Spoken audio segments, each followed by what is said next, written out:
opportunity to benefit the community socially and economically, and is a literal once-in-a-lifetime opportunity to be one of the first to a brand new market. First and foremost, I think it's worth mentioning that legal cannabis is what we want, overwhelmingly. The 2020 referendum was supported by 64% of citizens of Morris County, 67% of the citizens of New Jersey, and 68% of the citizens of the municipality of Randolph. In other words, we want this more than the rest of Morris County, and even a little bit more than the rest of the state. And while I'm not an expert on politics, this seems like a no-brainer politically. If this is something that the voters, who presumably elected yourselves, want, then what are you doing by standing in the way? The community has left the stigma of cannabis in the past, where it belongs. Why is the council still embracing it? Second, legal cannabis is an opportunity to revitalize Randolph economically and create jobs. I'm sure the council is aware of that. Right now, there's over 1 million square feet of unused retail space within the borders of Randolph Township. I ask you all, why not let these become cannabis businesses? Would it be better somehow to let these sit vacant? How about the new jobs it would create? What about the multiplier effect of having new businesses who then make use of other already established local businesses? What about sales tax revenue? Last time I checked, multiplying by 0 comes out to 0.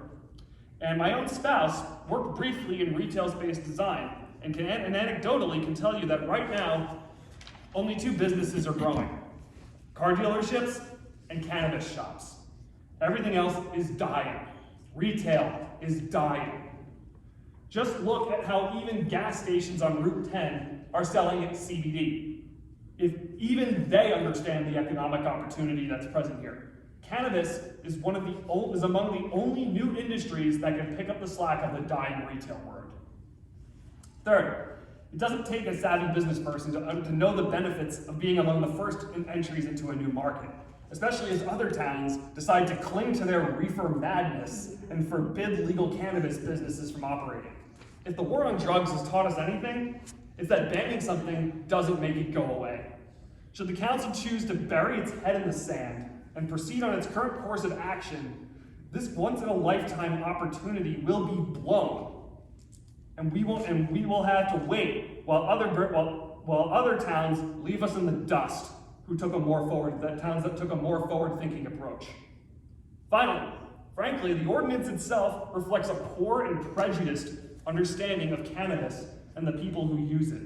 What the council has deemed to be, quote, uncertainties regarding the potential future impacts that allowing one or more classes of cannabis businesses might have on New Jersey municipalities, end quote. And paraphrasing, the best interests of the health, safety, and welfare of the residents of and visitors to the township of Randolph sounds just like the reefer madness of old. Cannabis doesn't hurt people, but the criminalization of it sure did. I can speak from experience. It is a fact that cannabis is safer to both the individual consumer and the public than alcohol.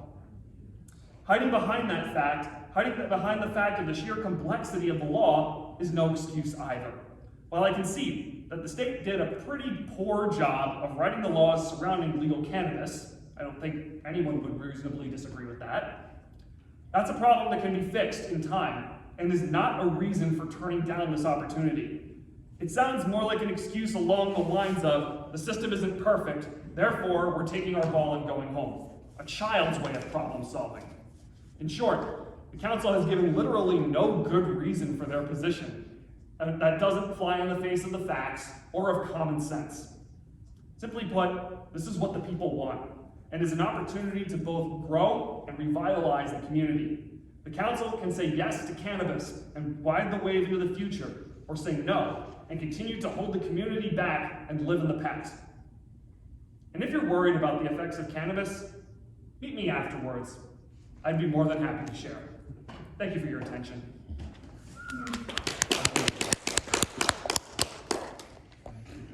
Anyone else in the public like to address the council? Yes. My name is Frank Bill, 1543 Sussex Turnpike. what he said, plus. Okay? If you look at other states which have done it, especially Colorado, I was out there in Denver and some other cities, they're very well organized. You don't see anybody hanging around the businesses, much like you don't see anybody hanging around outside of bars. Okay? And the revenue that has come in to those towns in Colorado is amazing.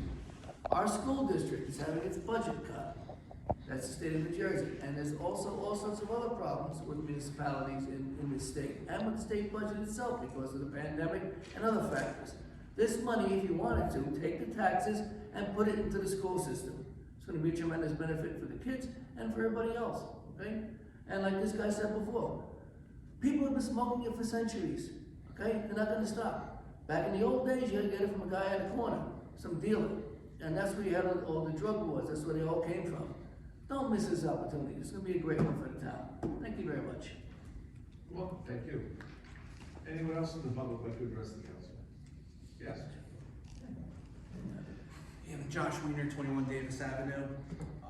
Everyone up here knows who I am, knows I'm a fairly sincere individual. I don't really speak up on issues unless I think they're really important or think something that may be a bit of a grave mistake the council may be making. I'm not naive. I understand that this is more of a perfunctory thing.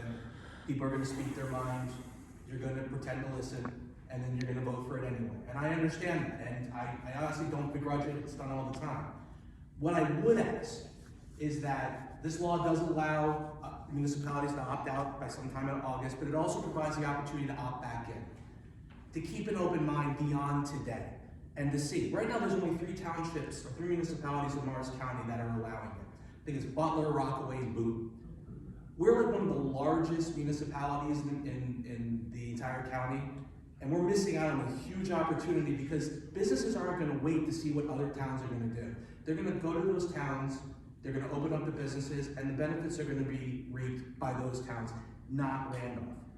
As the gentleman in front of me stated earlier, he had the statistics, and I had them lined up in my head. More people voted in Randolph, or at least from a percentage perspective, in favor of cannabis than on a statewide basis. More than 2/3. More votes than everybody up there on the dais right now received when they were elected in. Meaning that more people wanted cannabis then either, and I would say myself as well, they wanted to see me be council member or everybody up there as council member. That's how much they wanted it. And now, with a mandate of about 55% of the vote, you're ignoring the 68% who said, no, we do want it. And I'm sure there are reasons that you're gonna state why we don't wanna do it. The law is a little fuzzy. We don't have good guidance from the state, which is why, and I don't think that's a particularly good reason not to do it. That's happened with regulations throughout the years, and you kind of work your way through it as you go through. But I'm asking just to keep an open mind. 6 months go by, a year goes by, and other townships or other municipalities are not going to be doing this and are not going to be allowing these types of businesses to open in their town. It's a perfect opportunity for Randolph. The council, in the times that I ran against you guys, always talked about wanting to be out in front doing things, wanting to be trailblazers. But in actuality, we've always been followers. Why can't we be trailblazers and do something, especially when the people in this town voted overwhelmingly for it? And I haven't heard anything from the council or anything else saying that, yes, the township and the people within it voted in favor of it, but they don't want it in the town. I haven't heard that. If that's the case, let me know and let us know. Because if that's the case, then I'll sit down. But I haven't heard that. But if you get such a mandate, 68% is a mandate. Anybody up there got 68% of the vote, that's a mandate. You can do pretty much whatever you want. Well, we got that right here. And I don't really see the problem. If you have a problem with having retail cannabis, legal retail cannabis in town, then get rid of all the liquor licenses. You're gonna have more TWIs and more deaths from that than you're ever gonna see for marijuana. And I'll tell you, I do not smoke marijuana. My wife doesn't smoke marijuana. If my kids ever did, I'd probably be really ticked off with them if they did. But people have the right to do that. And everyone up there, the Republican Party preaches about individual freedoms, let people do what they want to do. People want to smoke pot. And quite frankly, I don't want to tell them no when it's now legal in the state and the majority of people in town said, we want this. And there doesn't seem to be a very good reason otherwise. And if I've missed anything, by all means, I'm going to be sitting here, tell me. And tell me what I've been missing, that somehow the people in town feel differently than what I've been told and what I've seen from the numbers. So I know you guys are going to vote for not allowing it and you're gonna opt out. I get that. But just from today going forward, keep an open mind and consider the things that are being said and maybe additional information that's provided. Just keep an open mind because we have that chance to get back in, but that window is gonna be really small. If we miss it, it's a missed opportunity for the township. And I don't wanna see that. And I know, everyone up on this dais is sincere. I know you feel strongly about your beliefs. You wanna run for office, you ran against me, you ran a great campaign, you won, great. But just do what the townspeople are asking. And they're asking for you to allow it. So please, as a resident of the town, please, just allow it and let's see what we can do. Thank you. Thank you. Anyone else in the public like to address the council? Hi, my name is Jennifer Payton. I live at 59 Dover-Chester Road. I've stood before you guys before, speaking about cannabis in town. I have the Survey Monkey results, and I'm sure you guys have read through it, and it does reflect the same thing the voters voted. About 68% strongly agree or agree to having these businesses. I'm not going to say anything that anybody else hasn't already said. I do think that you're missing a huge opportunity. I will be opening a business.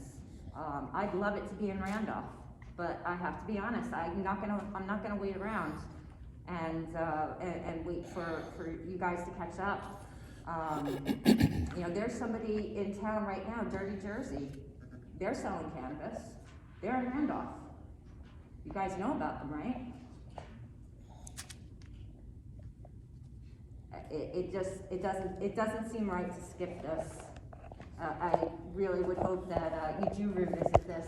I know you're going to ban it tonight, but I do hope that someday you guys do revisit this. Thank you. Thank you. Yes. My name is Edward Lefty Grimes. I'm with sativacross.org. We're a 501c3 here in New Jersey advocating for disabled rights, cannabis patients' rights, disabled vets. And I'm disgusted that you're playing political football with the sick and the dying. Again, it's absolutely disgusting. Disabled vets are not wanted here in Randolph, and I could prove it. First of all, there's no wheelchair access anywhere in Randolph. You gotta basically drive in the street in your wheelchair to get anywhere. So I ask you again to spend a day in a wheelchair. I asked you once before and you won't do it. Spend a day in a wheelchair like a vet does, and you might feel differently about vets and what they have to go through to get their medicine. This is medicine for sick people. Vets with guns in their mouth that are gonna blow their brains out. And what's your answer? Not in my town.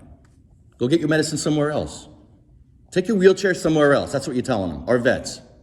You might as well spit on them like they did in the 60s and 70s. I guarantee a vet would rather be spit on than to take their meetings away. You took away their First Amendment right also. I mentioned this to you before. For years, vets have been asking, disabled people have been asking for online school, online work, online church, online council meetings. And for 14 months, you gave it to healthy people.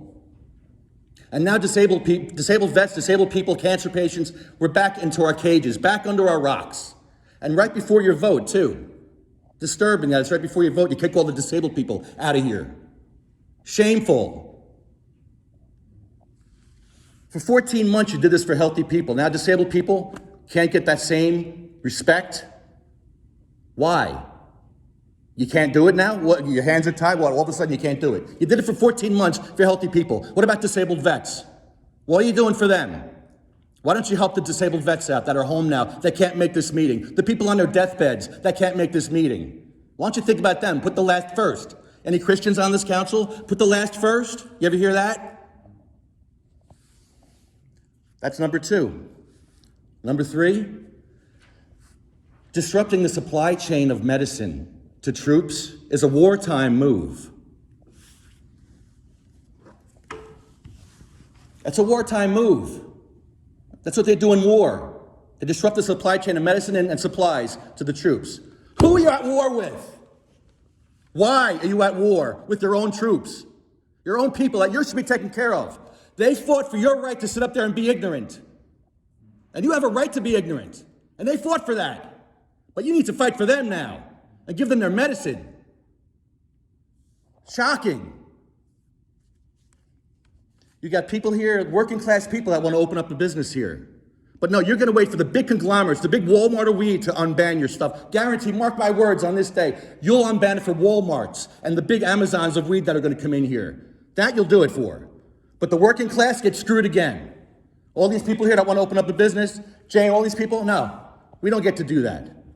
We're locked out again.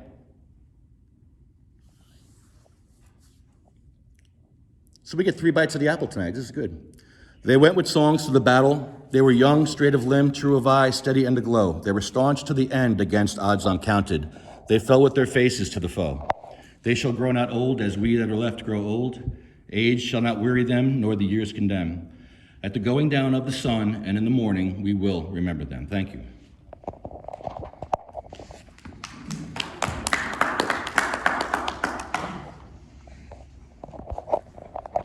I know I spoke before, do I have any more time? I can still speak a little bit more. Yes, Yes, thank you. please just identify yourself. Oh, Frank Dunn again, 1543 Sussex Turnpike, okay? I'm also a disabled veteran. And in order to get anything, I have a medical marijuana card. I've had to drive to Cranberry, Montclair, Secaucus, okay? And believe me, if they make it recreational, I'm gonna be driving to Rockaway, Boonton, or whatever the hell else they sell it, okay? And he's so right when he says about the medicinal supply chain, okay? I fought for my country. I'm proud that I did. I'm proud that I served. I want my country to take care of me. I want my town to take care of me. Okay? This is what has to be done. And you're talking about, I know some people say, oh, people who are stoned on marijuana, they're gonna drive like, okay? I have one thing to say about that. When I was a young man, many thousands of years ago, I drove a cab in New York City for a summer job. I also drove like a lunatic. You guys ever heard of open field running? That's why I drove a cab. All go, okay? I went out to my friend's house, get a couple of tokes, put my blinkers on, stayed in the right lane, drove slow, paid attention to the traffic laws. I was as calm as could be. When I straightened out again, so keep that in mind when you think about anything else. Thank you very much. Yes. Dave Tipana, 450 Quaker Church Road. I just want to share a story, or just kind of my background. Growing up, I had probably a similar view on marijuana as many of you up there. Just my upbringing and also growing up in the 80s of, Nancy Reagan's just say no and, fight on drugs, the war on drugs. As I grew up and I got into the field that I'm in today, I work with children with mental illness, disabilities, and many of the kids that I work with, when I say mental illness and disabilities, many of them are very able, and they just happen to have behavioral challenges, ADD, ADHD, depression, and so on. And a lot of these kids wind up turning to marijuana. Now, I don't think that's a great use of a kid's time. It doesn't there's studies upon studies that show that that's not the best option for the kids in their brain development. But the challenge that I started to see as I developed in my adulthood and in my career is these kids were finding themselves in JDC, in juvenile detention centers. Time after time after time, they wind up, maybe they'd get into a fight in school, get put on probation. And then they would get tested for pot, and they'd show up positive. Now, instead of being out on probation, now they have to go to JDC because now they violated probation. Then they get out, they do it again. And it's a never-ending cycle that continuously evolves our system of recidivism. So I started to look into this as a profession and started to look into that. This is where I turned my sights and got, moved my passions forward. And I honorably and was very proud to serve on the MAC committee here because it took away some of that stigma that I myself held when I was younger. So as I started to see these kids grow up and get robbed of their childhood because they were just using pot, getting A's in school, but they violated a simple probation and they wind up in a JDC. The system of care that I'm in is called the wraparound system. They've closed 5 juvenile detention centers in the state of New Jersey because of the wraparound model. The wraparound model doesn't target the act of crime. They target the symptom that creates it. And in this situation, the symptom that creates it is not the kid, it's not the adult that's using, it's our system. It is now locally legalized. The stigma should be long gone and forgotten. These kids should be able to live a normal, average life. Fast forward as I got older, I had to watch my sister's fiance, long-term boyfriend and fiance of 12 years, die. He was diagnosed stage 4 pancreatic cancer, died 3 weeks later. 250 pounds, muscular man, big guy, weightlifter, bodybuilder, withered away and down to 99 pounds, skin and bones. He couldn't eat anything. The only thing that would give him an appetite was oils from pot. He'd do it and he'd finally eat. A friend of his brought it over from California and gave it to him illegally. It's the only time he had energy and was able to eat. The doctors couldn't give it to him. And if we, at that point, I'm getting ahead of myself on this, but if we had that legalized locally here, I would have picked it up and brought it to him myself. Because nobody should have to suffer and go through what my sister's fiance Omar had to go through. He was dying either way. Stage 4 pancreatic cancer is not cured by pot, but it most certainly could help take the edge off and help his death be a bit more peaceful. And until you watch somebody die and wither away, literally disintegrate in front of you, you don't understand what that's like to want to help them and not be able to. You have an opportunity to provide that to people locally and do something about it. You don't have to have this stigma of, oh my gosh, what is marijuana going to bring locally? And have this 80s style thinking. And I say 80s style, that's where my thinking came from, right? Before I evolved. But we don't have to have that. There's many people in town that do, but it's only about 32% of people in town that do. So with that being said, I think it's the right thing to do. For myself personally, everybody up here knows what I just went through less than a year ago, losing my dad. It is the most traumatic life event that I've experienced in my entire life, and I wish that upon nobody.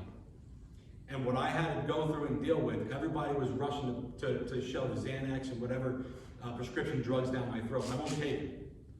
I would rather have a prescription for medical marijuana that my body can naturally process than to kill my liver and kidneys and debilitate myself on that.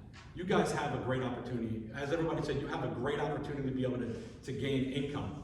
Stop. Don't give it to Rockaway. Don't give it to Butler. Don't give it to Boone. You have an opportunity to seize the moment and do something as leaders instead of waiting to see what everyone else does. You can be the township that they look at and say, well, they've made it a success. I just ask you to take some of these into perspective when you make your decision, and hopefully when you make your vote. Thank you. Thank you. Chris. Anyone else in the public like to address the council? Yes, I'd like to. Sure, please give us your name and address for the record. Hi, my name is Sanjay Chodry. I live at 1502 Sussex Turnpike, a little bit down the road from you, sir, your neighbor I didn't know. I want to say thank you for your service. Appreciate it. I never served, but I really respect everyone that fought for the flag behind it. If everyone could just humor me for a minute and look at the flag over here, the American flag. This is America. We live in America. Randolph's part of New Jersey, it's part of America. It used to mean something. I think you understand what this means. It's America. This country was founded, we declared independence from Britain because we were not being given a voice. Our voice was not being heard by them. It was over tea and sugar and taxes on these things. That's what this country was founded on, having a voice, people having a voice. The Declaration of Independence says something to the effect of, we are building this country, we are forming this country independently. We are installing people to represent us. You are our local representatives. We are your constituents here. In the election in November, people voted in Randolph, 68%. 68% voted for constitutional legalization in the state. In this town, Randolph, in America. In the poll that you guys put out for the town, there was approximately exactly 63.82% strongly approved it or were in support of it, approved this in town, in Randolph. So we want it in our town. This was out of about 705 people. I've spoken at the other hearings you had, the one online and the one in person last time. I'm the owner of Sweet Virginia Soil, which does organic, sustainable, biodynamic consultancy based out here in Randolph, where I live. And I told you before that I would like to open an organic, sustainable, micro or macro grow facility. What this ban is going to do to someone like myself and my small business based in Randolph, and to my friend Jen and to other people that may be looking to open businesses here is instead of giving us a leg up, it's going to give us a step down. As far as the micro licenses go, I don't know if you realize that there's a residency component of it, that there's up to a 10 employee maximum, and of that, more than half needs to be in town. So if it's 10 people, 6 of them need to be in town.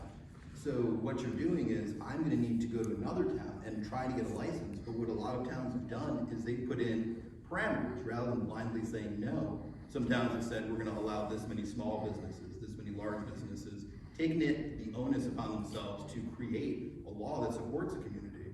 Previously, I said, if you guys have an issue with a certain aspect and you have a reason for it, go ahead and ban one thing and make some rules rather than, this gentleman said, the analogy of taking the ball and going home. That's exactly what it is.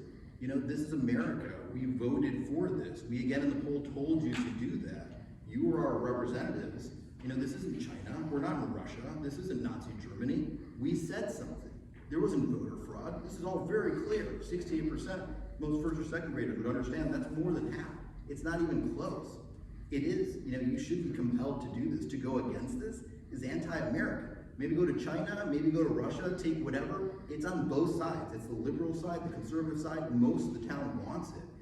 You know, so it's political suicide. I'm not a political person. I don't know this gentleman. I support him. I'll gladly vote for him next time. I'll run for council myself. I suggested Jen do. We'll support the voice of people. I hate politics, local politics, state politics. I've spoken at the State House a number of times in support of extra regulations for organic cultivations, in support of managing the price and giving people affordable medication rather than installing these large corporations that gouge everybody and pollute the local environments. This is something I told you before. I have an agreement in place with a warehouse that's been empty for over 6 years now in Randolph, and it would generate over $2 million annually in taxes for you guys. $2 million, that's a lot of money. Our school funding is being cut. I have 2 children in the school district here. I play basketball every Sunday at Brundage with about 40 or 50 people, adult men mostly, that show up for a pickup game. We play on 2 full courts. There's a tremendous amount of cracks. We could use 4 courts. We could use newly paved courts every year, just from what my business plan and my business will produce in this very specific place is enough for a lot of extra money. Buses, whiteboards in schools, better teachers, more money for teachers. To have the audacity to go against something, it's such a high number, it's mind-boggling. 63.82% strongly approve or approve it in town. In the vote, it was 68%. And you guys are gonna vote across the board to do this? You know, like, what country is this? That's America. We're in America. This is America. You understand? This is America. I'm going to tell each of you individually, we're in America. This is the United States of America. Thank you. So let me see what other points. So another thing, as a small businessman, I'm going to be competing against a lot of multi-state operators. There's a lot of them that are going to be coming, and they're the ones that don't care what town they're in. They'll go to anywhere and grow it, and they'll do whatever they're going to do. And that's the small businessman who I'm going to compete against. That's who Jen will compete against. It's nice to support the people that live here. We pay a lot of money in taxes. I've been here for nearly a decade. You know, I don't come to these meetings generally. I support what you guys do, but this is really meaningful to me. I'm a patient. I'm a person with a disability. It's just, you know, it's very close to my heart. And just to see this come after so many meetings, so many people spoke compellingly that they want to open business. So many people have spoken that they want closer access and not have to drive several hours for it. And you guys are gonna, you know, you create this ordinance just blindly. You know, why do you guys think you have a right to stay up there and keep doing this if this is the kind of rubbish ordinance you're gonna put out? This is America. You're going against the will of the people. It's not a good look. All of you guys should not, anyone who votes affirmatively for this should not be standing here. Go to a different country. This is America, guys. The voters spoke. Thank you. And then, sorry, one last thing. The Declaration of Independence says, if you guys don't do as the voters tell you to do, we're supposed to uprise. We're supposed to be a rebellion. Now, I don't think any of the sick, disabled people are in rebellion against me, but that's what this country is founded on. Please, sweet Jesus, dear God, any Lord you believe in, Thank you. You've used your time. do the right Thank thing. you very much. You guys are wasting a lot of everybody's time, and excuse me if I will speak my mind clearly. Sir, you were told how many minutes you have, and you've used all your Thank minutes, you. so please be seated. Thank you. Would anyone else like to speak? Yes. Good evening. My name is Jim OConnor. I live at 45 Carroll Road. I wasn't going to speak tonight, but something stuck me. I've been in this town over 50 years. And all I hear about this cannabis marijuana issue is money, money, money, money, money, money, money, money. Economic is very important, but I strongly hope, well, we back up. I grew up in the 50s, the 60s, I'll be 80 soon. I strongly hope that you as the council members will really look at this whole issue and see what the cost is and what the benefits are. Cost benefit. You guys are economic people, men's. And continue on with your no vote. I believe in voting early and often and voting with your feet. Thank you. Thank you. Is there anyone else in the public that would like to address the council? Seeing and hearing none, I'll close the public portion.